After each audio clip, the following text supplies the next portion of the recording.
Olá, chegamos ao nosso dia 25 da série de devocionais Um Mês para Viver. Madeira e tijolos, usando materiais de construção eternos. Henry David Thoreau disse: o preço de uma coisa é o quanto de vida se dá em troca. Jean Elliott diz: não é tolice dar aquilo que não se consegue manter para ganhar aquilo que não se pode perder. Pouco depois da tragédia do tsunami, em 2004, tive a oportunidade de visitar uma das áreas mais duramente atingidas da Indonésia, Banda Aceh. Ainda que pronto para a viagem, eu estava totalmente despreparado para o impacto de testemunhar a devastação. Depois de viajar muitos quilômetros de estradas barrentas, cheguei a uma ponte cuja imagem ficou gravada em minha mente. Era uma enorme ponte de ferro e concreto que antes conduzia a um vilarejo de milhares de habitantes. Acabava abruptamente, cortada ao meio por uma onda incrivelmente grande. Fui até a extremidade e olhei para baixo. Só vi o oceano. Toda a vila tinha sido riscada do mapa pelo tsunami. Eu estava numa ponte que não levava a nenhum lugar. A enormidade da perda sob as ondas calmas abaixo de mim literalmente me fez perder o fôlego. Então um pensamento me passou pela cabeça. Todos nós estamos construindo pontes com nossa vida, mas aonde elas estão levando? Todos os nossos bens serão apagados um dia, mas nós duraremos para sempre, pois somos seres eternos. Um de nossos principais desejos é fazer deste mundo um lugar melhor do que quando aqui chegamos. Fomos planejados pelo nosso Criador para cumprir um propósito vital que ninguém mais pode realizar, exceto nós mesmos. Nosso ser está tomado do desejo de causar impacto, de fazer a diferença que ecoará por toda a eternidade, muito depois de o nosso corpo virar pó. Nosso legado é como uma ponte. É óbvio, gostaríamos não só que durasse, mas também conduzisse outras pessoas a um destino significativo na vida. Há coisas demais nesse mundo que parecem temporais, frágeis e finitas. Quando vilas inteiras podem ser varridas numa questão de minutos e torres gêmeas podem ser derrubadas no intervalo de horas, é difícil acreditar que qualquer coisa que façamos tenha efeito duradouro. Numa escala muito menor, sentimos isso na rotina de nossos compromissos diários e tarefas domésticas. Pais de filhos pequenos têm esse sentimento de modo profundo. Lavamos a louça, mas na próxima refeição estará suja de novo. Arrumamos a cama de manhã, mas à noite ela será usada novamente. Fazemos uma refeição, mas em poucas horas ou poucos minutos as crianças estão famintas de novo. Limpamos a sujeira do chão, mas antes que possamos perceber, ele estará sujo. Pegamos as crianças na escola ou no ginásio de esportes, mas no dia seguinte tudo recomeça. Certa vez minha filha Megan, quando era adolescente, cuidou da casa por um dia inteiro enquanto eu estava fora. Quando cheguei, tarde da noite, minha filha, normalmente ativa, estava exausta. Perguntei como tinha sido o dia e ela respondeu: passei o dia inteiro lavando e dobrando panos, preparando refeições, lavando a louça e limpando a casa, e ninguém notou, e eu me senti como você. É difícil imaginar que estamos construindo uma ponte para a eternidade quando nossas realizações parecem não durar mais do que um dia. Vale a pena refletir. Que tarefas ou responsabilidades diárias na vida parecem incessantes? Louça, cozinha, e-mails, ligações telefônicas, dirigir. Peça a Deus que o ajude a lembrar-se de que todas estas pequenas coisas que você realiza são percebidas por Ele. O derradeiro treinamento de incêndio. Desejamos deixar um legado, saber que fomos importantes. Esse legado será determinado pela maneira como vivemos cada dia. Como já vimos, a pergunta é: nossa influência vai durar mais que a nossa vida? Paulo tinha muita consciência da correlação entre os materiais de construção e a qualidade da obra. Em 1 Coríntios 3, 12 ao 14, ele escreveu: aqueles que constroem sobre esse alicerce podem usar vários materiais: ouro, prata, pedras preciosas, madeira, feno ou palha. No dia do juízo, porém, o fogo revelará o tipo de obra que cada um construiu, e o fogo mostrará se a obra tem algum valor. Se ela sobreviver, o construtor receberá a recompensa. A cada dia precisamos escolher os materiais, temporais ou eternos, com os quais construiremos a vida. Se seu desejo é garantir um legado mais duradouro que você, capaz de suportar o derradeiro treinamento de incêndios, serão necessários 3 materiais básicos de construção: O primeiro são as convicções, ou seja, aquilo que defendemos. Convicções são valores fundamentais da palavra de Deus que nunca mudam, são eternos.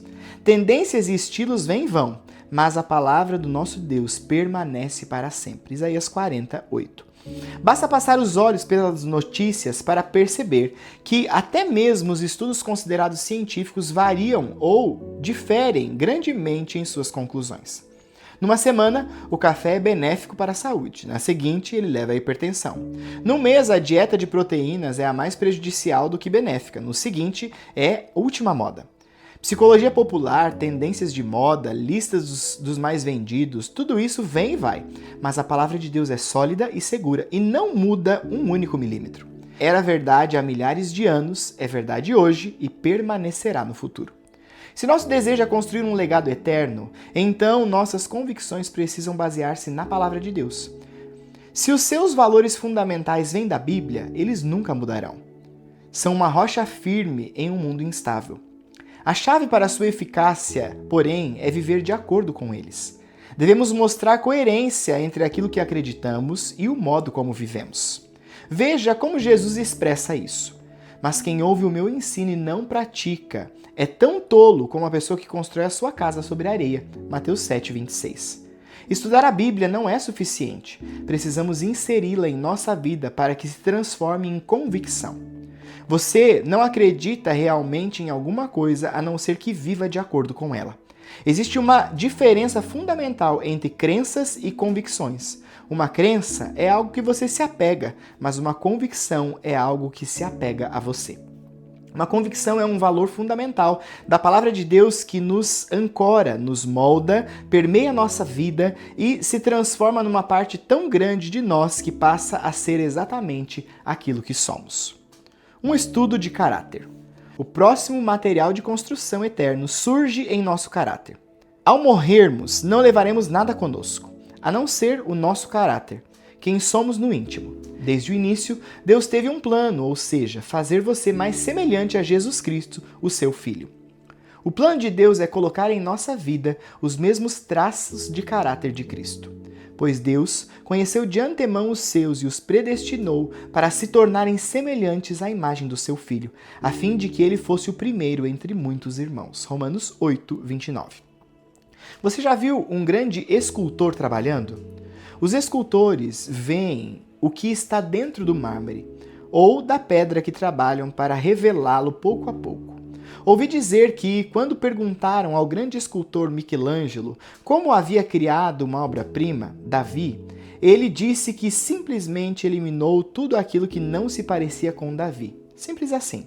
É o que Deus faz em nossa vida.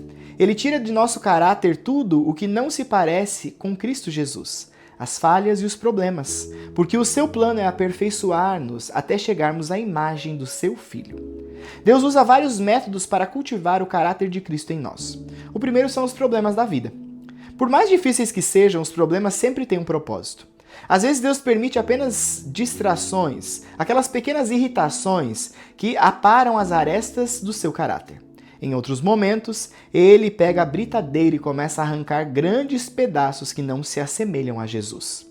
Se aceitarmos os problemas como oportunidades para confiar em Deus e nos tornarmos mais semelhantes a Cristo, quase não restará espaço para preocupação, autocomiseração ou irritação conosco. Deus também usa as pressões da vida para parar arestas. Aprendemos a ter paciência sob pressão.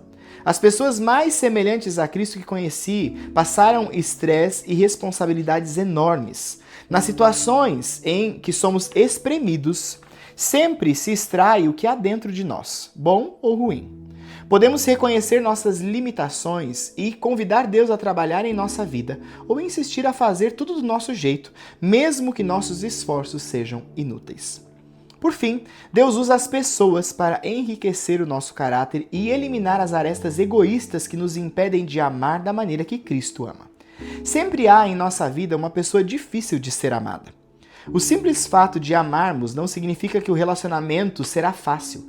Lembre-se de que Deus usa as pessoas como um cinzel para eliminar tudo em sua vida que não se pareça com Jesus Cristo, de modo que possa transformar você numa obra de arte.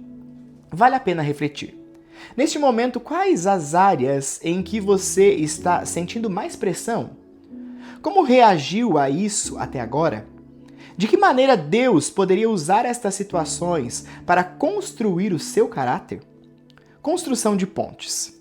Legados eternos são construídos sobre nossas convicções, nosso caráter e nossa comunhão. As convicções de Deus e o caráter piedoso duram para sempre, assim como os nossos relacionamentos com o povo de Deus. Se desejamos construir uma ponte que leve a um destino eterno, precisamos de colegas de trabalho, pessoas que tenham o mesmo compromisso com Deus e com a sua palavra. Do contrário, construiremos pontes que acabarão no meio do nada quando nosso corpo morrer e partirmos desta terra.